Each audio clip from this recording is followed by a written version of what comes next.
आज 2 अक्टूबर का दिन है। राष्ट्रपिता महात्मा गांधी का जन्म इसी दिन हुआ था। 2 अक्टूबर को हम सब गांधी जयंती के रूप में मनाते हैं। यह भारत के 3 राष्ट्रीय त्योहारों में से एक है। आज बच्चे उत्साहित हैं क्योंकि वे विद्यालय की ओर से अपने अध्यापक के साथ राजघाट जा रहे हैं। राजघाट महात्मा गांधी का समाधि स्थल है।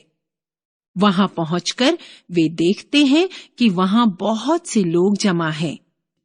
कई नेता वृक्षारोपण के लिए आए हुए हैं। सबने एक एक पौधा लगाया और फिर उसे पानी दिया। बच्चों के मन में तरह तरह के प्रश्न उठ रहे हैं। विक्रम: मैडम, ये पौधा क्यों लगाया जा रहा है? अध्यापिका: आजकल वन महोत्सव मनाया जा रहा है, इसीलिए।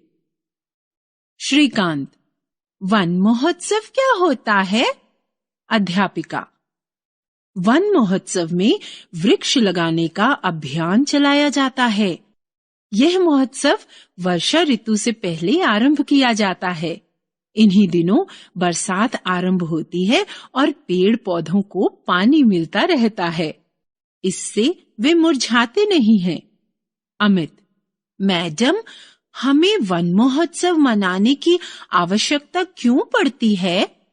अध्यापिका: बच्चों, मनुष्य अपने स्वार्थ के लिए पेड़ों की अंधाधुंध कटाई कर रहे हैं। इससे जंगलों की कमी होती जा रही है और प्रकृति का संतुलन बिगड़ रहा है। मीता, फिर तो हमें पेड़ पौधों को बचाने के उपाय सोचने चाहिए। अध्यापिका: ठीक कहा तुमने मीता। नए पौधों के चारों ओर कांटों, तारों या ईंटों की बाड़ लगा दी जाए और नियमित रूप से उन्हें पानी दिया जाए तो इनकी रक्षा हो सकती है। शोभा: क्या हम भी वन महोत्सव मना सकते हैं? अध्यापिका: क्यों नहीं, अवश्य मना सकते हो। विक्रम: वह कैसे? अध्यापिका: वह ऐसे कि हम नर्सरी से कुछ फूलों, बेलों और पौधों की पौध लगाकर अपने विद्यालय के मैदान में चारों ओर लगाएं। श्रीकांत: मैडम, क्या हम नर्सरी से अपने घर के लिए भी पौधे ले सकते हैं? अध्यापिका: क्यों नहीं। श्रीकांत: ठीक है, मैं उन्हें पानी दूंगा, उनमें खाद डालूंगा और उनकी भली प्रकार से देखभाल करूंगा। भुवन: एक बात मेरी समझ में नहीं आई कि इतने वृक्ष लगाने का लाभ क्या होगा? अध्यापिका: भुवन, तुमने अपनी विज्ञान की पुस्तक में पढ़ा होगा कि पेड़ पौधों से हमें प्राणवायु अथवा ऑक्सीजन मिलती है। पेड़ पौधे हमारे आसपास की प्रदूषित हवा को लेकर अपना भोजन बनाते हैं और शुद्ध हवा को वातावरण में लौटा देते हैं।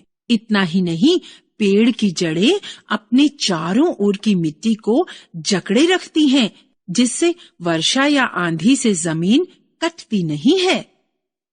विक्रम: और फिर पेड़ की ठंडी ठंडी छाया में शांति और ठंडक भी तो मिलती है। कई जीव जंतुओं के लिए ये आश्रय स्थल है। अमित: फिर लोग पेड़ काटते क्यों हैं? अध्यापिका: मनुष्य स्वार्थी हो गया है। हमारे पूर्वज हमारे लिए वृक्षों की धरोहर छोड़ गए हैं, जिसे हम धीरे धीरे नष्ट कर रहे हैं। मीता: यदि हम पेड़ नहीं काटेंगे तो मकान, फर्नीचर आदि कैसे बनाएंगे? श्रीकांत: कुछ लोग तो लकड़ी का प्रयोग ईंधन के रूप में भी करते हैं। अध्यापिका: चलो मान लेते हैं कि मनुष्य को पेड़ काटने की जरूरत है, पर उसका कुछ कर्तव्य तो बनता है। शोभा: वह क्या मैडम? अध्यापिका: यदि मनुष्य एक वृक्ष काटता है तो उसके स्थान पर 4 वृक्ष और लगाए तथा उनकी रक्षा करे।